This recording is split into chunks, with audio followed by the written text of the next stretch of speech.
यह एक आम सी समस्या हो गई है आजकल। यानी आपको दिखेगा जो छोटे बच्चे हैं उनके भी बाल सफेद हो रहे हैं। सबसे पहली बात तो ये की जाए कि मैंने आपको पिछले कई सेशन में बता रखा है कि हमारे शरीर में कहीं पे अगर कुछ काला है तो उसका जिम्मेवार कौन है? एक रंजक, जिसका नाम क्या होता है? मेलानिन। क्या नाम है उसका? हमने कई दिन सुना है चीज मेलानिन के बारे में। यानी अगर आपका कलर काला है तो उसके लिए भी हद तक जिम्मेवार कौन होता है? मेलानिन नाम का रंजक होता है। मैंने ये भी बताया है कि जो कहीं तिल अगर आ जाते हैं आपके बॉडी पर में तो वो भी किसके कारण से होता है?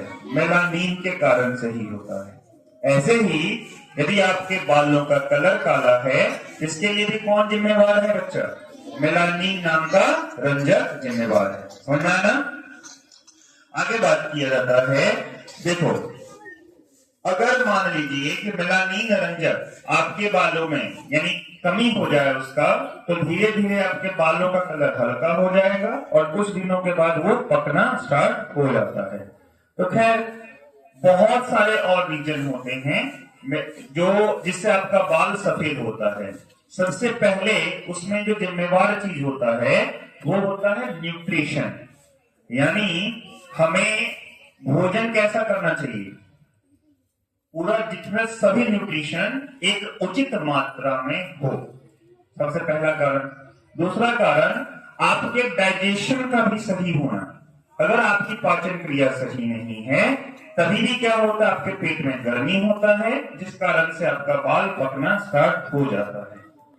तीसरा जो सबसे प्रमुख मैं बात बता दूं आपको कि हम जो लोग हैं जितने भी हैं जो मिडिल क्लास से और लोअर मिडिल क्लास से आते हैं उनमें पोषक तत्व पूरा भरपूर मात्रा में लेना आप कह सकते हो कि संभव नहीं है। कारण मैं बता देता हूं। अगर आपको उचित मात्रा में कार्बोहाइड्रेट चाहिए, उचित मात्रा में आपको अगर वसा चाहिए, उचित मात्रा में प्रोटीन चाहिए, खनिज चाहिए, लवण चाहिए, विटामिन चाहिए, इसके लिए डाइटिशियन हायर करना पड़ेगा, जो कि डाइटिशियन पॉसिबल नहीं है ना? तो हमारा जो डाइटिशियन होता है वो कौन होता है? हमारे घर में मम्मी। और मम्मी के नजर में स्वस्थ होने का एक ही तरीका है कि आप मोटे दिखो, है कि नहीं? और मोटा दिखना कहीं से भी स्वस्थ होने का लक्षण नहीं है।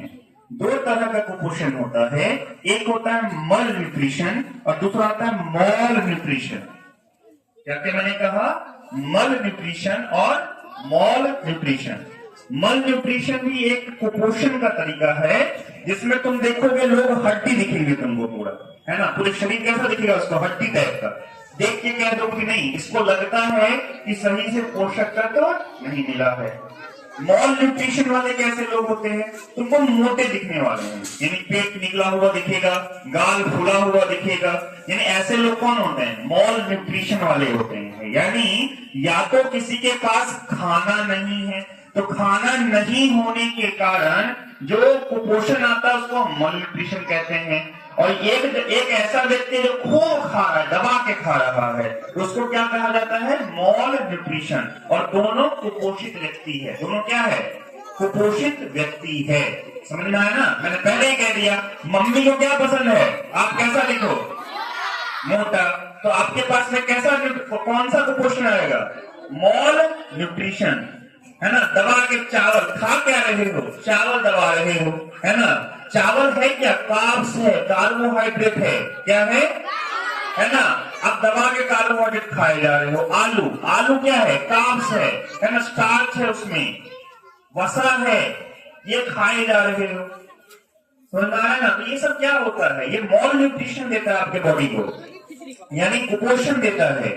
एक खाना जैसे सलाद, सलाद हमारे कैसा होना चाहिए पता है तुमको? सलाद में जड़ का भाग होना चाहिए, तने का भाग होना चाहिए, फल होना चाहिए और पत्ती भी होना चाहिए। ये सब जब मिल जाता है तब सलाद बनता है। अब जैसे मैं आपको बता देता हूं, तना के तौर पर में आप मूली काट के ले सकते हो, है ना? गाजर काट के ले सकते हो। जड़ के तौर पर में आप जो जड़ वाले हे होते हैं जैसे प्याज, प्याज काट करके आप खा सकते हो। समझ में आ रहा है? उसके बाद आप जो है फल के तौर पर में टमाटर, पत्ती के तौर पर में पुदीना का पत्ता डाल सकते हो उसपे, और हमारा लोकल है पत्ती धनिया, धनिया पत्ता डाल सकते हो। जब ये सब कुछ मिलाओगे तब क्या बनता है, सलाद बनता है। हमारे यहाँ क्या होता है, जिसका सीजन है वही दबा के खाओ, है ना। मूली का सीजन है तो सिर्फ मूली काट के खाना स्टार्ट करो, प्याज है धर प्याज काटना खा लिया, सलाद हो गया। वो सलाद ये नहीं है, सलाद में सब कुछ होना चाहिए, जड़ तना फल पत्ती, ये चारों मिला करके क्या बनेगा तुम्हारा, सलाद बनेगा। अब तुम सही सही बताना कौन ये चारों मिला के सलाद खाता है घर में, जरा बताओ मुझे। कोई नहीं खाता होगा, है नहीं। तो कहां से आपको न्यूट्रिशन मिलने वाला है। ठीक, अगला बात किया जाए तो हमें खनिज भी चाहिए, खनिज पदार्थ चाहिए। यानी आप कह सकते हो कि आपको फल खाना होगा, साग खाना होगा।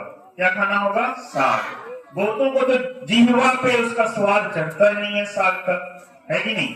तो कहां से साग खाओगे, लेकिन साग का जैसे सीजन है तो साग आप खाओगे तो आपके बॉडी में कभी भी आयरन की कमी नहीं आने वाली है, समझ रहे हो ना। लेकिन साग खाना पसंद करते नहीं हो, जो कि गलत बात है। क्लियर हुआ कि नहीं। इतना ही नहीं, अगर बात किया जाए तो देखो फल जरूरी है। हमारे कहा जाता है कि अगर आप एक सेब रोज खाते हो तो डॉक्टर के पास जाने की जरूरत नहीं होती है, क्योंकि सेब से आपको लगभग विटामिन मिल जाता है, दूध में विटामिन मिल जाता है। तो आपके डाइट में ये सभी शामिल होना चाहिए, जो कि मैं फिर से कह रहा हूं कि जो एक अमीर व्यक्ति होगा वही इसको पालन सही से कर पाएगा, है ना। मिडिल क्लास या लोअर मिडिल क्लास के बस की बात ये नहीं है। इसलिए तुम देखोगे जो ये तुम्हारे होते हैं एक्टर वगैरह होते हैं, वो जल्दी बूढ़े नहीं होते हैं, यानी उनका डाइटिशियन हायर होता है। उनको क्या खाना है डाइटिशियन क्या करती है, डाइट प्लान करके देती है, उचित मात्रा में उसको सब कुछ मिलता है, वहां पे मिलता है ना। इसलिए वो कभी बूढ़े तुमको दिखेंगे नहीं, और तुम उसका कॉपी करने के लिए जाते हो कि नहीं मुझे उसके तरफ बॉडी रखना है। कैसे पॉसिबल है बताओ, उसके तरफ भोजन रख पाओगे जिसके तरफ बॉडी रखोगे, बताओ मुझे, नहीं हो पाएगा ना पॉसिबल। अगली बात देखो, पहले एक इसमें इस बच्चे ने चर्चा किया था थायराइड के बारे में, ठीक है। थायराइड एक ग्लैंड होता है जो आपके गर्दन के पास होता है, जो एक हार्मोन का रिसाव करता है, और उस हार्मोन का नाम होता है थायरॉक्सिन। कौन सा हार्मोन रिसाव करता है, थायरॉक्सिन। लेकिन ये थायरॉक्सिन हार्मोन सही से काम नहीं करेगा जब आप उचित मात्रा में आयोडीन का सेवन नहीं कर पाते हो। अच्छा, एक चीज तुमको बता देता हूं, आयोडीन अगर आप उचित मात्रा में सेवन करते हैं तो घेघा रोग जो है, ग्वाइटर रोग, ये आपको नहीं होने का चांसेस होता है। लेकिन अगर आयोडीन ज्यादा खा लिए तो ये भी आपके बॉडी को नुकसान करने वाला है, समझ में आया ना।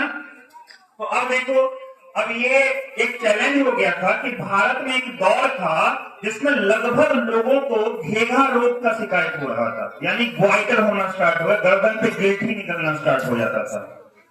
अब चैलेंज ये था कि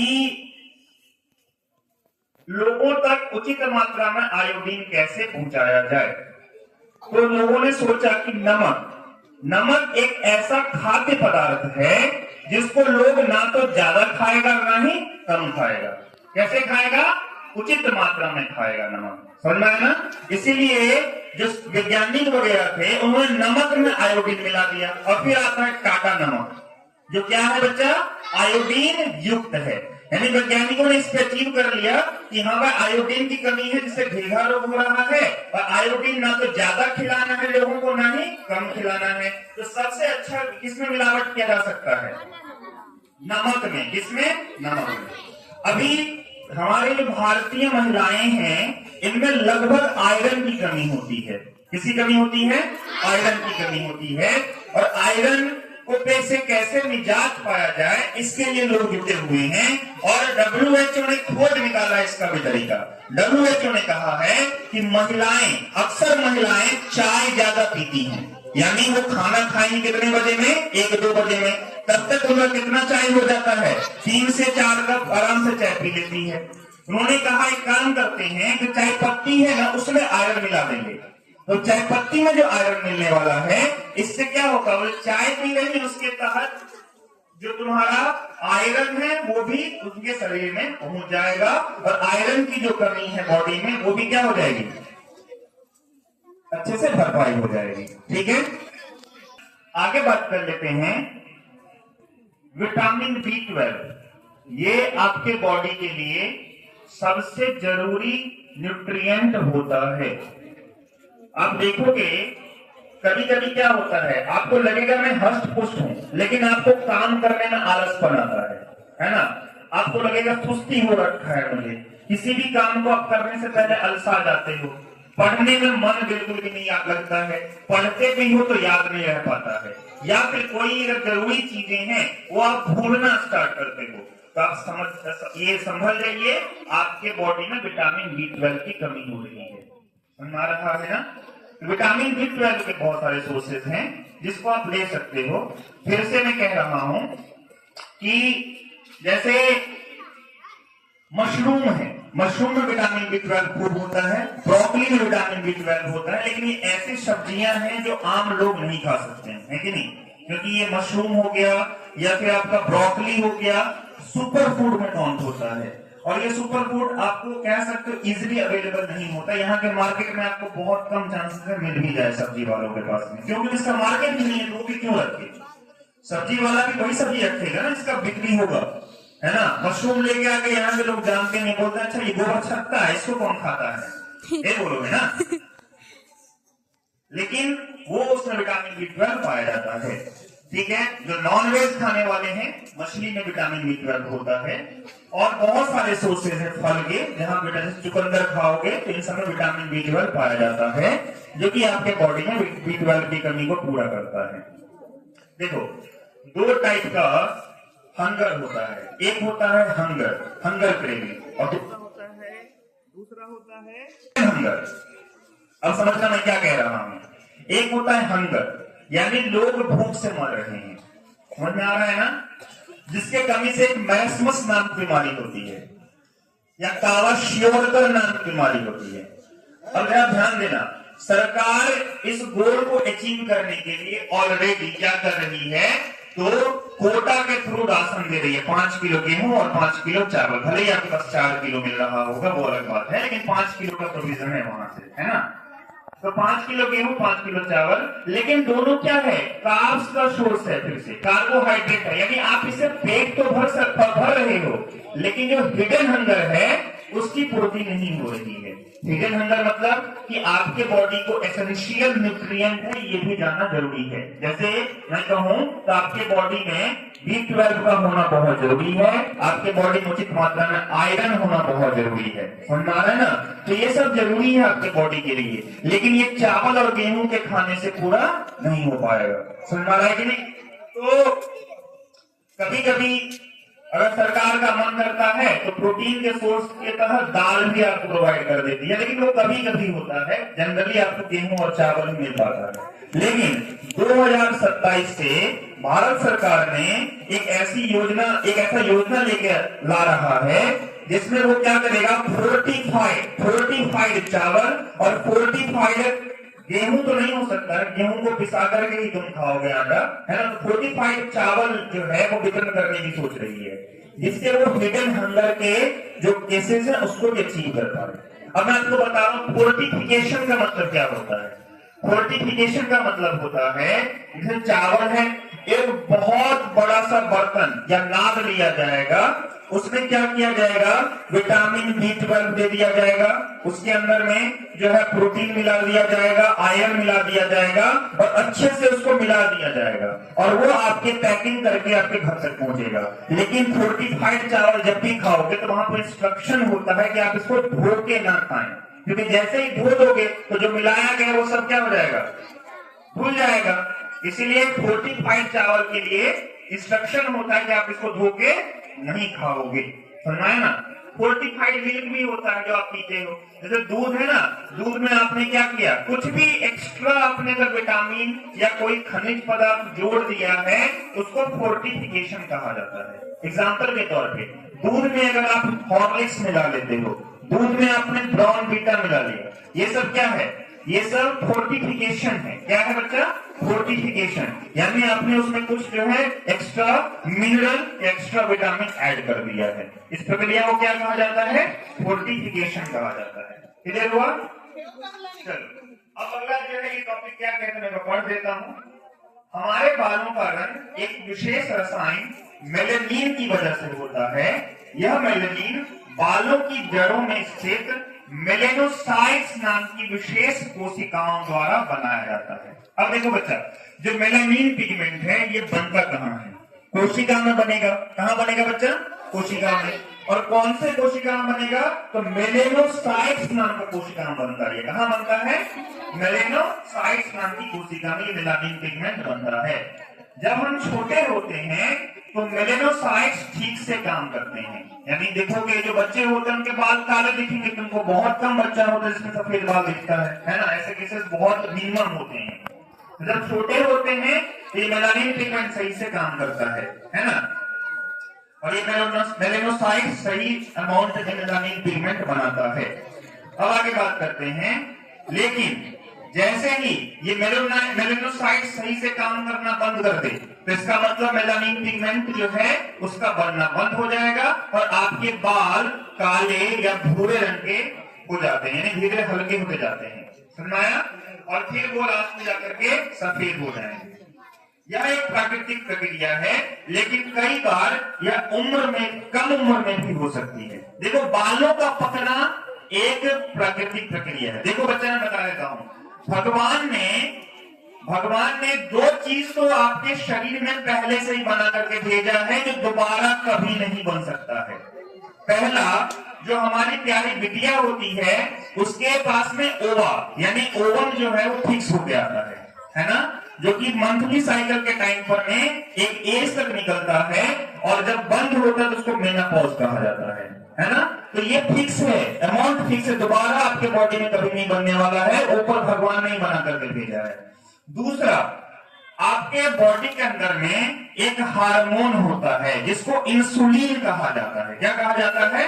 इंसुलिन। अब ये इंसुलिन हार्मोन की जो है भगवान ने एक ही बार आपके बॉडी में दिया है और वो फिक्स कर दिया है। एक आम व्यक्ति अगर 100 साल जिंदा रह सकता है तो 100 साल के अमाउंट में जितना आप इंसुलिन खर्चा करोगे वो आपके बॉडी में पैंक्रिया में दे देता है। पैंक्रिया में एक बीटा सेल पाया जाता है जो ये बनाता है। अब ध्यान देना, यदि आप दबा के मीठा या चावल खा रहे हो तो क्या होता है? चावल में भी स्टार्च है जो कि शुगर में कन्वर्ट होगा। सुनना या मीठा जाओगे भोज में पता चलेगा जितना खाना है रसगुल्ला दबा के तोड़े जा रहे हो। तो ये क्या होता है? इंसुलिन उस शुगर को डाइजेस्ट करने के लिए ज्यादा अमाउंट में रिलीज होता है। तो जो 100 साल में खत्म होना था इंसुलिन, ये आपके उम्र रहते 30-40 साल में खत्म हो जाता है। फिर आपको डायबिटिक नाम का बीमारी हो जाता है। तो इसीलिए मीठा जो है आप एक अमाउंट में खाओगे। ये नहीं कि आप अच्छा लगा चीनी खाते जा रहे हो, पता चलेगा 100 साल वाला इंसुलिन खत्म हो जाएगा 30-40 साल की उम्र में। और फिर क्या होगा बच्चा? डायबिटीज हो जाएगा। और डायबिटीज सबसे खतरनाक बीमारी होता है। समझ में आ रहा है ना? ये जो दवाई खाते हो ना तो ये, और उसके बाद कहते हो रसगुल्ला खाते हो, ये कभी नहीं ठीक होने वाला है। धीरे धीरे आपकी किडनी को अफेक्ट करेगा और किडनी आपका फेल हो जाएगा। इसीलिए अगर कोई डायबिटिक पेशेंट हो गया है उसको मीठा से बिल्कुल दूर रहना चाहिए। थोड़ा सा भी अगर वो चीनी खाता है, कुछ भी खाता है, तो वो अपने सामने में क्या कर रहा है? खतरा क्रिएट कर रहा है। एग्जाम्पल के तौर पे किडनी एक फिक्स चीज है। ये इसके पास में होता है कि अगर आपके ब्लड में 20 मिलीग्राम तक शुगर रहेगा तो उसको ये डाइजेस्ट कर लेगा। अगर उसके ऊपर आता है तो किडनी के साथ में समस्या हो जाती है। अगर आपके बॉडी में नेचुरली इंसुलिन हार्मोन नहीं आ रहा है तो इसका मतलब आपके खून में क्या हो रहा है बच्चा? चीनी की मात्रा बढ़ रही है। अब क्या होगा? किडनी जो है, ये किडनी के ऊपर एक्स्ट्रा लोड पड़ेगा। जिस किडनी को सिर्फ 20 मिलीग्राम जो है वो चीनी डाइजेस्ट करना था, उसको वो क्या कर रहा है? एक ही बार आ रहा है 20 ग्राम, 30 ग्राम। अब ये तो ऐसा बात, देखो किडनी क्या है? किडनी तुमने बंद कर रखा है अपने पेट के अंदर में। ये ऐसी बात होती है कि आपने एक मजदूर को कहा कि मैं तुमको 500 रुपया देता हूँ और 500 रुपया में तुमको सिर्फ और सिर्फ 500 ईंटा के ऊपर चढ़ाना है। मजदूर आ गया, उसके बाद आपने क्या किया? जैसे ही मजदूर एंटर किया आपने गेट बंद कर दिया और उसको कहा कि ये 5000 ईंटा तुमको चढ़ाना है। अब क्या होगा बच्चा? उसके ऊपर में तो प्रेशर चढ़ जाएगा नहीं, 5000 ईंटा चढ़ाना है। और उसके पास समस्या है कि वो भाग भी नहीं सकता है। क्यों? क्योंकि तुमने क्या कर दिया? उसको गेट बंद कर दिया, वो जा ही नहीं सकता है। अब क्या होगा, प्रेशर के ऊपर में 5000 जो है ईटा चढ़ाएगा, लेकिन थोड़ा सा भी तुमने कहीं से गेट दरवाजा खोला कि भागने की कोशिश करेगा, लेकिन तुम फिर से करके लेके आओगे, नहीं करोगे तो तुमको पीट देंगे। ऐसे में क्या होगा, एक दिन वो मजदूर सुसाइड कर देगा कि उस पर क्या हुआ, एक्स्ट्रा प्रेशर चढ़ गया है। ऐसे ही किडनी भी है, किडनी तो पेट में बंद है, ये ऐसा मजदूर है जिसको तुमने क्या कर रखा है, ताला लगा रखा है। अब तुम चीनी दबा के खा रहे हो, इंसुलिन हार्मोन काम नहीं कर रहा है, अब किडनी के ऊपर में क्या हो रहा है, लोड बढ़ गया, प्रेशर बढ़ गया, और ये एक दिन किडनी क्या करेगा, सुसाइड कर देगा, जिसको किडनी फेल्योर कहते हैं। क्या कहते हैं, किडनी फेल्योर। और ये बहुत ही खतरनाक होता है। इसीलिए डायबिटिक पेशेंट का बहाना देखना, चाय पिएगा बिना चीनी का, लेकिन रसगुल्ला तोड़ते टाइम ये नहीं लगता है, दम डालेगा खूब, गुलाब जामुन रसगुल्ला खूब खाएगा, उस टाइम उसका डायबिटीज खत्म। और लेकिन चाय के टाइम पर में दिखाएगा नहीं डायबिटीज है, चीनी मत देना उसमें, यही करता है ना। इसलिए जो भी डायबिटिक पेशेंट है वो इस चीज को ध्यान रखेंगे, चीनी से बिल्कुल दूरी बना देंगे। आगे बात करते हैं हम लोग, विटामिन B12 की कमी से हमारा बाल पकता है। अगला है विटिलिगो। देखो विटिलिगो क्या है बच्चा, एक त्वचा रोग है। क्या है, त्वचा रोग है। इसमें क्या होता है, शरीर का जो इम्यून सिस्टम होता है ये गलती से मेलेनोसाइट्स पर हमला करने लगता है, इससे बालों में मेलानिन कम हो जाते हैं और बाल सफेद होने लगते हैं। अब देखो बच्चा, विटिलिगो क्या होता है, जैसे मान लो किसी का स्कल्प है, स्कल्प के ऊपर में बाल होते हैं ना, बाल कहाँ है, स्कल्प के ऊपर में है, तो स्कल्प के ऊपर में एक त्वचा रोग हो जाता है। क्या हो जाता है, त्वचा। इसको हम क्या कहते हैं, विटिलिगो कहते हैं। क्या कहते हैं, विटिलिगो। अब ये विटिलिगो क्या करेगा, जो इस त्वचा के पास में जो मेलेनोसाइट्स नाम का कोशिका है उस पर अटैक कर देता है और उस कोशिका को ही खत्म कर देता है। तो कोशिका ही नहीं रहेगा तो मेलानिन पिगमेंट कौन बनाएगा, तुम्हें बताओ मुझे। तो मेलानिन पिगमेंट ही नहीं बनेगा तो तुम्हारे बाल कैसे हो जाएंगे, सफेद हो जाएंगे। कम उम्र में क्या हो जाते हैं, सफेद हो जाते हैं। विटिलिगो नाम का बीमारी आप समझ गए ना, ये कैसी बीमारी है, त्वचा रोग है। ये क्या है, जिसमें क्या करता है, आपका जो इम्यून सिस्टम है ये मेलेनोसाइट्स नाम के कोशिका पे हमला करता है और उसको खत्म कर देता है, जिस कारण से जो मेलानिन पिगमेंट बना रही थी मेलेनोसाइट्स वो बनाना बंद कर देती है और आपके बाल कैसे हो जाते हैं, सफेद हो जाते हैं। कैसे हो जाते हैं बच्चा। अगला थायराइड रिकॉर्ड, थायराइड के कारण से भी बाल जल्दी सफेद होते हैं, मैंने आपको ऑलरेडी बताया थायराइड के बारे में। अगला है धूम्रपान और तनाव। आज का जो जीवन है ना वो स्ट्रेस भरा हुआ है। कैसा है, स्ट्रेस भरा हुआ है। तुम देखोगे लगभग जो 30 साल के अंदर के युवा हैं उनके बाल कैसे हो जाते हैं, सफेद हो जाते हैं। कारण क्या है, स्ट्रेस है। क्योंकि आगे जाओगे, पढ़ाई करोगे, नहीं पढ़ाई करोगे तो कहीं मजदूरी करोगे, नौकरी नहीं मिलेगा, नौकरी का प्रेशर होता है, बहुत प्रेशर झेलना पड़ता है, बहुत स्ट्रेस झेलना पड़ता है, जिस कारण से भी क्या होता है बच्चा, आपका बाल सफेद हो जाता है उम्र से पहले। अगला अनुवांशिकता, यानी आपके माता पिता का यदि बाल पक रहा है तो आप उसके बच्चे का भी बाल पकेगा, ये जेनेटिकली है। ठीक है, नेक्स्ट बात करते हैं बालों को सफेद होने से कैसे रोकें। तो जो कमी है उसको पूरा कर दो, बाल सफेद होना रुक जाएगा। सबसे पहले आपका आहार कैसा होना चाहिए, संतुलित आहार होना चाहिए। आपने देखा ना विटामिन B12 कमी से बाल सफेद हो रहे हैं, तो अगर आपके भोजन में विटामिन B12 आ जाता है तो फिर क्या होता है, आपके बाल दोबारा से काले होने के चांसेस, काला तो नहीं होगा, एक बार जो हो गया वो हो गया, लेकिन हाँ रोक सकते हो सफेद होने से। ठीक है, शुरू से ही खाओगे। एक टैबलेट आता है जो मैं सजेस्ट तो नहीं करूंगा, न्यूरोबियन फ्रूट है जिसमें विटामिन बी कॉम्प्लेक्स है, सब कुछ होता है, B12 उससे पूरा होगा। लेकिन हमेशा याद रखना दवाई नहीं लेना चाहिए, दवाई का साइड इफेक्ट होता है। ठीक है, सप्लीमेंट के तौर पर है, लेकिन आप हो सके तो भोजन से क्रिएट करो। लोग महिलाओं को देखो कैल्शियम का टैबलेट खा के जा रहे हैं, इससे अच्छा अगर दूध पीने के लिए कह दो, मखाना खाने के लिए कह दो तो नहीं खा पाएंगे, क्योंकि वो अच्छा सोर्स है। लेकिन वो सोर्स छोड़ करके क्या करेंगे वो लोग, कैल्शियम का टैबलेट खाएंगे, जो कहीं क्या करता है देखना, जो कैल्शियम का टैबलेट खाता है उसको कॉन्स्टिपेशन यानी कब्जियत हो जाता है। ठीक है, कैल्शियम का टैबलेट कब्ज क्रिएट करता है, वो एक अलग समस्या से मतलब ग्रसित हो जाती है कैल्शियम खाने से। अगला बात करते हैं विटामिन डी अगर कमी है तो उसको पूरा करो, आयरन की कमी को पूरा करो। तो ये सब अगर आपके इसमें आता है। आयरन का सबसे अच्छा सोर्स मैंने नहीं बता दिया है, क्या है? साग। क्या है? साग। साग खाओ, आयरन भरपूर रहेगा। अगला है तनाव कम करें, है ना? तनाव नहीं लेना है, ठीक है? तनाव कैसे कम कर सकते हो? तनाव तो होगा ही, योग कर सकते हो। क्या कर सकते हो? योग, ध्यान लगा सकते हो, है ना? तो योग, ध्यान, इन सब के थ्रू क्या होता है? आप अपने तनाव को कम कर सकते हैं। जीवन शैली स्वस्थ होना चाहिए आपका, यानी धूम्रपान से दूर रहना चाहिए। किससे दूर रहना चाहिए? धूम्रपान से, शराब से दूर रहना चाहिए। अच्छी आदतें आपके शरीर के कोशिका को स्वस्थ रखती है। अगली बात कर लेते हैं प्राकृतिक उपचार।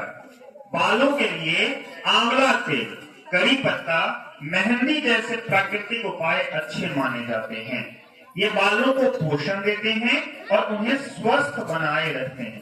पता है तुमको, पहले देखते थे हम, जो क्या कहते हैं, मेरे टाइम की बात कर रहा हूँ, मेरे से पहले के जो समय, जैसे मैम वगैरह के समय की बात कर रहा हूँ मैं, लोग मुल्तानी मिट्टी वगैरह फेस पे लगा लेते थे, जिससे क्या होता था, कोई अगर आपके रिंकल्स आ चुके हैं त्वचा में, या त्वचा में कहीं पे कुछ है तो वो निकल जाता था। लेकिन आजकल मैं देख रहा हूँ सब जो नेचुरल कह सकते हो मेकअप था, मुल्तानी मिट्टी से जगह पे क्या कर रहे हो? फाउंडेशन लगा रहे हो, जो क्या करेगा? आपकी त्वचा को खराब करता है।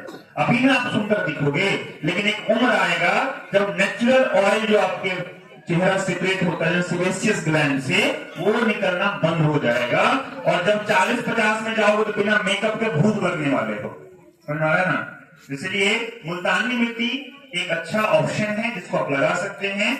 बालों में मेहंदी लगा सकते हो, जो पत्ता से तोड़ करके दुकान में मिलता है वो नहीं, मेहंदी का जो पेड़ होता है जिसको हाथ में आप पीस के लगाते थे, उसी को पीस करके अपने बालों में लगाओगे तो बाल को ठंडा रखता है। वो क्या करता है?